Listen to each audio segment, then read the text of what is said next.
Hello everyone, स्वागत है आप सभी का प्राची पावर एकेडमी पर। आई होप आप सब बहुत अच्छे होंगे और आपकी एग्ज़ाम प्रिपरेशन भी बढ़िया तरीके से चल रही होगी। आज के सेशन में हम डिस्कस करने वाले हैं क्लास नंबर 17, जो कि हमारा चैप्टर 2 चल रहा है यूपी टेट का, सीडीपी का, है ना। और पार्ट उसका 8 है लर्निंग, यानी कि अधिगम हमारा चैप्टर चल रहा है। अधिगम के प्रमुख सिद्धांत हम कर रहे हैं अलग अलग मनोवैज्ञानिकों के द्वारा जो दिए गए हैं। लगभग हमारे सारे जो मनोवैज्ञानिकों के अधिगम सिद्धांत है वो कवर हो चुके हैं।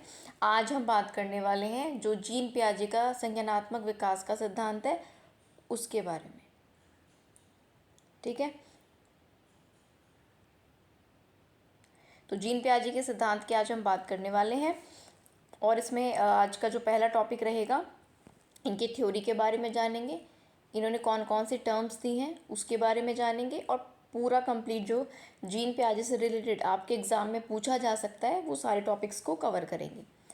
तो सबसे पहले जीन पियाजे का संज्ञानात्मक विकास का सिद्धांत यानी कि कॉग्निटिव डेवलपमेंट थ्योरी की बात करें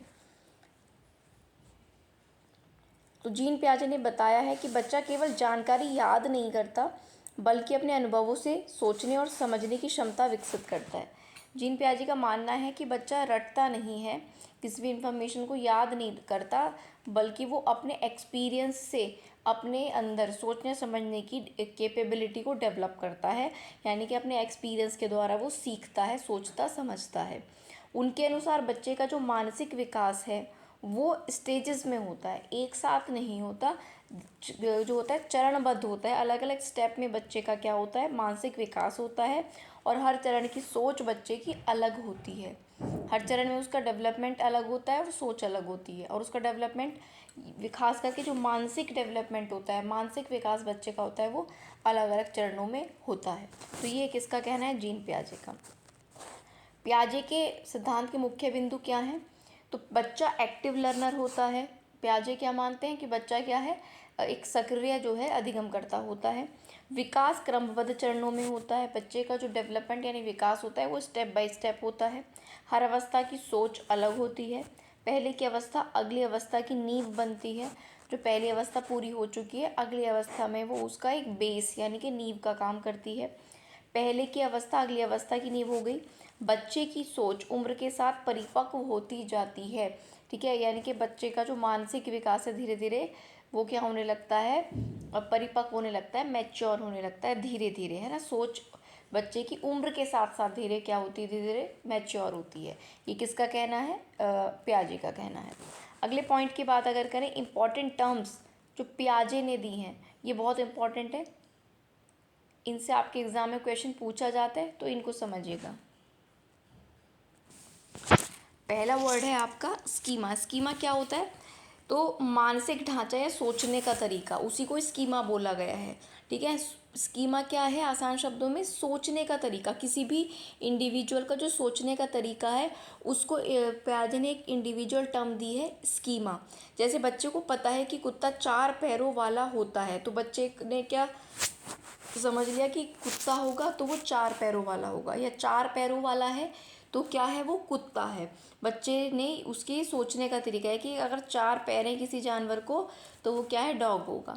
अब एसिमिलेशन दूसरी टर्म आती है। एसिमिलेशन यानी कि आत्मसात करना, नई चीज़ को पुरानी जानकारी में फिट करना। तो पुरानी हमें कुछ इन्फॉर्मेशन है तो नई जानकारी को उसके अकॉर्डिंग फिट कर लेना। जैसे बच्चा बिल्ली को भी कुत्ता कह दे क्योंकि दोनों के 4 पैर होते हैं। अब वो देखो, बच्चे के दिमाग में स्कीमा में क्या है, क्या बैठा हुआ है कि 4 पैर वाला कुत्ता होता है, तो वो बिल्ली को भी देखकर क्या बताएगा, कुत्ता, क्योंकि उसका पहला एक्सपीरियंस क्या है, अभी तक उसको अलग करना, डिफ्रेंशिएट करना नहीं आता।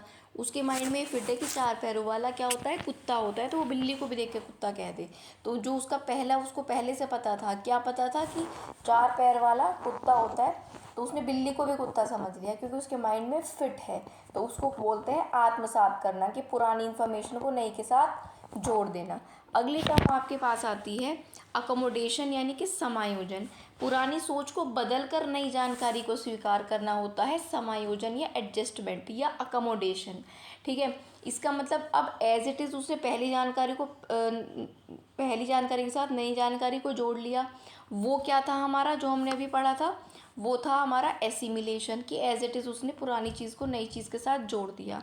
तीसरा जो समायोजन है, इसमें क्या करता है, अब वो पुरानी सोच को बदल कर नई जानकारी को एक्सेप्ट कर रहा है, यानी कि अब वो बिल्ली और कुत्ता अलग अलग हैं ये समझ रहा है।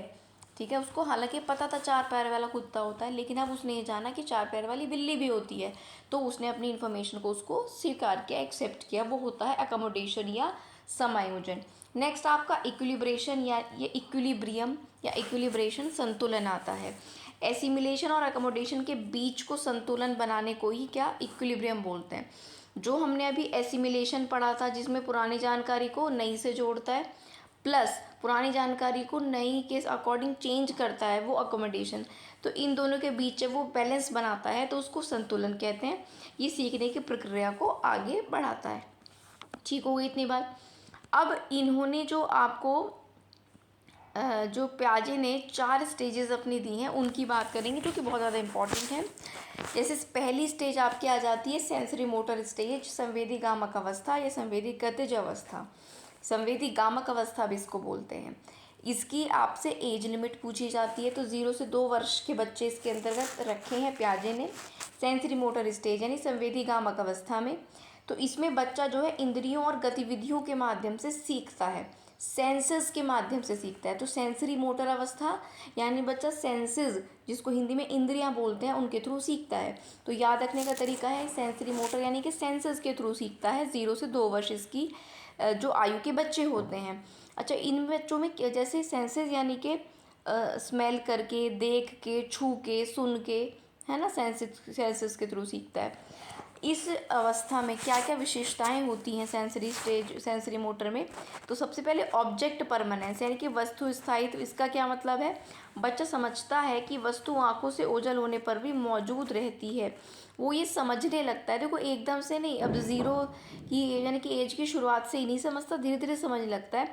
ऑब्जेक्ट परमानेंस उसमें आने लगता है, उसको ये पता चल जाता है कि अगर मेरे सामने मान लो कोई उसके सामने टॉय रखा था, उसकी डॉल रखी हुई थी और वो अब नहीं है, तो वो ये नहीं समझता कि वो गायब हो गई है, वो ये समझने लगता है कि हाँ वो है, मेरे सामने नहीं है लेकिन वो चीज़ है। जैसे माँ कमरे से चली जाए फिर भी बच्चा जानता है कि माँ मौजूद है, ये ऑब्जेक्ट परमानेंस होता है। तो इस एज में ऑब्जेक्ट परमानेंस इसकी विशेषता है सेंसरी मोटर की। दूसरा ट्रायल एंड एरर लर्निंग, बार बार कोशिश करके सीखता है बच्चा इस एज में। जब छोटा होता है बिल्कुल 0 से 2 वर्ष की आयु के बच्चे की बात हो रही है, तो वो ऑफकोर्स ट्रायल एंड एरर गलती कर करके सीखने भी लगता है। नकल करके बहुत ज़्यादा इस उम्र में बच्चा सीखता है, जिसको हम इमिटेशन कहते हैं, अनुकरण के द्वारा सीखता है। ठीक है, गलतियाँ कर करके सीखता है। तो ये किसकी विशेषता हो जाएंगी, हमारी सेंसरी मोटर संवेदी गामक अवस्था की।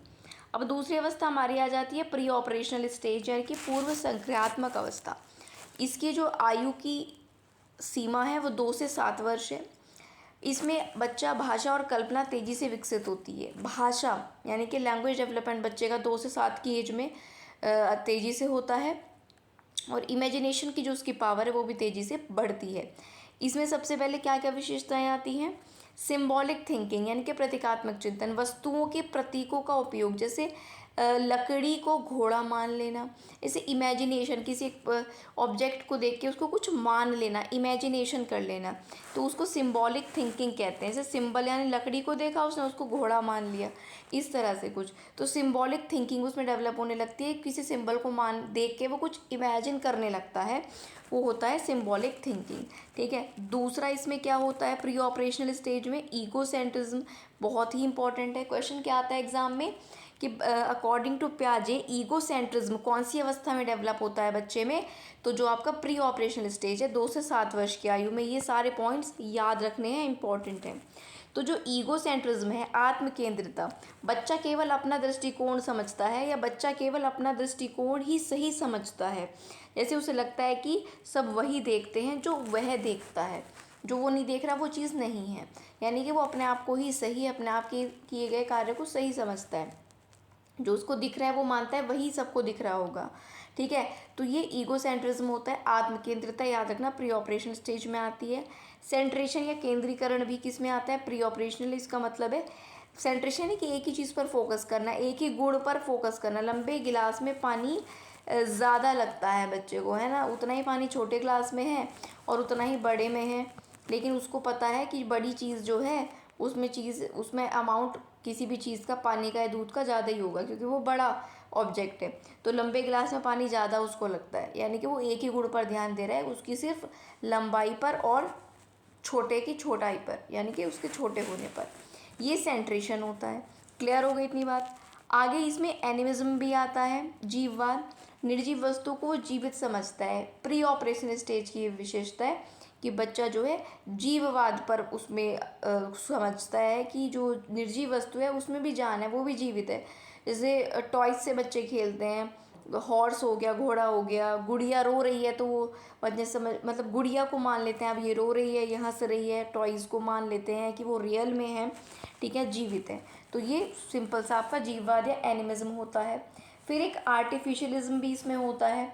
प्राकृतिक चीज़ों को मानव निर्मित मानना, जैसे भगवान ने नदी बनाई, है ना, जो नेचुरल चीज़ें भी हैं उनको भी क्या मानना कि किसी मानव ने बनाई है, या जैसे भगवान ने नदी बनाई है, इस तरह से इन चीज़ों को बच्चा मानता है। ये प्री ऑपरेशनल स्टेज में आपकी विशेषताएं होती हैं।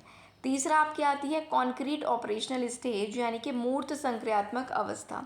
इसकी जो आयु सीमा है वो 7 से 11 वर्ष है, याद रखेंगे। कॉन्क्रीट ऑपरेशनल स्टेज की जो अवस्था है वो आपकी 7 से 11 वर्ष है। इसमें बच्चा तार्किक सोच बच्चे में विकसित होने लगती है, लेकिन केवल वास्तविक वस्तुओं तक, ठीक है, जो रियल में वस्तु वो देख पा रहा है, जो वास्तविक वस्तुएं हैं उनके प्रति वो लॉजिकल थिंकिंग करना स्टार्ट कर देता है कॉन्क्रीट ऑपरेशनल स्टेज में।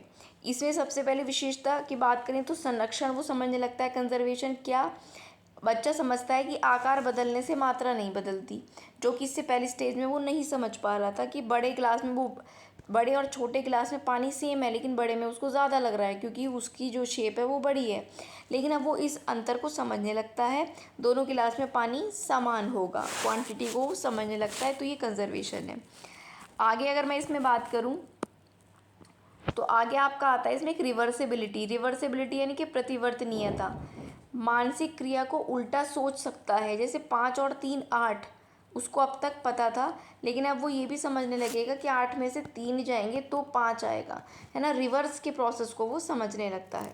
क्लासिफिकेशन बच्चा समझने लगता है। वस्तु को ग्रुप में बांटना वो सीख जाता है। जैसे आपको एक दे दिया रोज़ और एक डॉग दे दिया, ठीक है, और एक आपको दे दिया मैंगो, तो इनको क्लासिफाई करना सीख जाता है कि ये फ्रूट है, ये आपका फ्लावर है, और ये क्या है, एनिमल नेम है। तो वो क्लासिफाई करना सीख जाता है। सीरिएशन, क्रम से लगाना, छोटे से बड़े क्रम में वो समझने लगता है, क्योंकि 7 से 11 की एज आ गई है ना, इसमें वो बच्चा समझने लगता है इन चीज़ों को। लॉजिकल थिंकिंग भी उसकी शुरू हो जाती है 7 से 11 की अवस्था में। अच्छा, इस 7 से 11 की अवस्था में एक बात याद रखें, लॉजिकल थिंकिंग तो उसमें डेवलप होने लगती है, लेकिन एब्स्ट्रैक्ट थिंकिंग अभी तक पूरी तरह से उसमें डेवलप नहीं होती, ठीक है। तो आगे इसकी भी बात करेंगे। फोर्थ स्टेज अब आप बच्चे की आ जाती है फॉर्मल ऑपरेशनल, जो कि 11+ ईयर्स की होती है एज ग्रुप में, ठीक है। फॉर्मल ऑपरेशन औपचारिक संक्रियात्मक अवस्था हिंदी में बोलते हैं। इसमें अमूर्त और वैज्ञानिक सोच विकसित होती है, जो अभी मैंने बताया ना एब्स्ट्रैक्ट थिंकिंग, ठीक है। तो वो एब्स्ट्रैक्ट थिंकिंग यही है, अमूर्त सोच। अब बच्चे में साइंटिफिक थिंकिंग और एब्स्ट्रैक्ट थिंकिंग ये दोनों डेवलप होने लगती हैं। एब्स्ट्रैक्ट थिंकिंग यानी कि कल्पनात्मक विचारों को समझना, कि जैसे लव क्या होता है ना, एंगर क्या होता है, डेमोक्रेसी क्या है, लोकतंत्र, जैसे आपने यहाँ देखा, न्याय क्या है, जस्टिस, जो ऐसी चीज़ें हैं उनको वो थोड़ा थोड़ा सोचने लगता है, थोड़ा थोड़ा उनको समझना स्टार्ट करने लगता है एब्स्ट्रैक्ट थिंकिंग, कि ये चीज़ें क्या होती हैं। फिर एक हाइपोथेटिकल थिंकिंग आती है, कल्पना, अब जो वो सोच पा रहा है उस पर बेस्ड वो लॉजिक देने लगे, तर्क करने लगे, यदि ऐसा होगा तो ऐसा होगा। हाइपोथेटिकल थिंकिंग इसको बोलते हैं। अगर मैं वहाँ चला जाता तो ऐसा हो जाता, ठीक है, अगर मैं ये कार्य कर लेता तो ऐसा हो जाता। तो इस तरह की थिंकिंग को हाइपोथेटिकल थिंकिंग कहते हैं। तो ये भी बच्चे में होना स्टार्ट हो जाता है। साइंटिफिक रीजनिंग, समस्या समाधान का वैज्ञानिक तरीका बच्चा उसको एक्सेप्ट भी करने लगता है और धीरे धीरे सीखने भी लगता है साइंटिफिक तरीकों को, ठीक है। और अब तो वो सीखेगा ही, क्योंकि 11+ की एज उसकी अब यहाँ से स्टार्ट हो जाती है। डिडक्टिव लॉजिक या इसका क्या मतलब है, सामान्य नियम से विशेष निष्कर्ष निकालना, किसी सिंपल रूल से, है ना, किसी सिंपल फॉर्मूला से आप एक स्पेसिफिक उसके सल्यूशन तक पहुंच रहे हो, वो डिडक्टिव लॉजिक भी बच्चा इस एज में सीखने लगता है।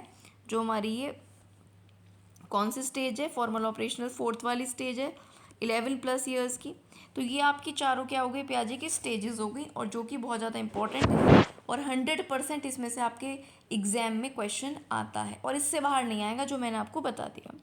अब आगे और समझो कि पियाजे ने और इस सीखने के सिद्धांत को क्या बताया है कि बच्चा स्वयं सीखता है, खुद से बच्चा सीखता है, शिक्षक मार्गदर्शक होना चाहिए, सिर्फ फैसिलिटेटर होना चाहिए टीचर, ठीक है, डिक्टेटर नहीं होना चाहिए, या काम भी सारा जो कार्य कक्षा में हो रहा है वो सारा ही टीचर करे, बच्चा सिर्फ दर्शक रहे, ऐसा मानना प्याजे का नहीं है। प्याजे जो है शिक्षक को मार्गदर्शक मानते हैं और बच्चा स्वयं सीखता है ये मानते हैं।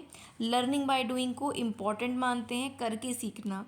गतिविधि आधारित शिक्षण होना चाहिए, एक्टिविटी बेस्ड लर्निंग होनी चाहिए। आयु के अनुसार बच्चों को शिक्षा देनी चाहिए, ठीक है, एज ग्रुप के अकॉर्डिंग। आगे अगर मैं आपसे बात करूं तो कुछ एजुकेशन इम्प्लीकेशंस हैं, शैक्षिक महत्व है, इन शिक्षक को क्या करना चाहिए अकॉर्डिंग टू जीन पियाजे।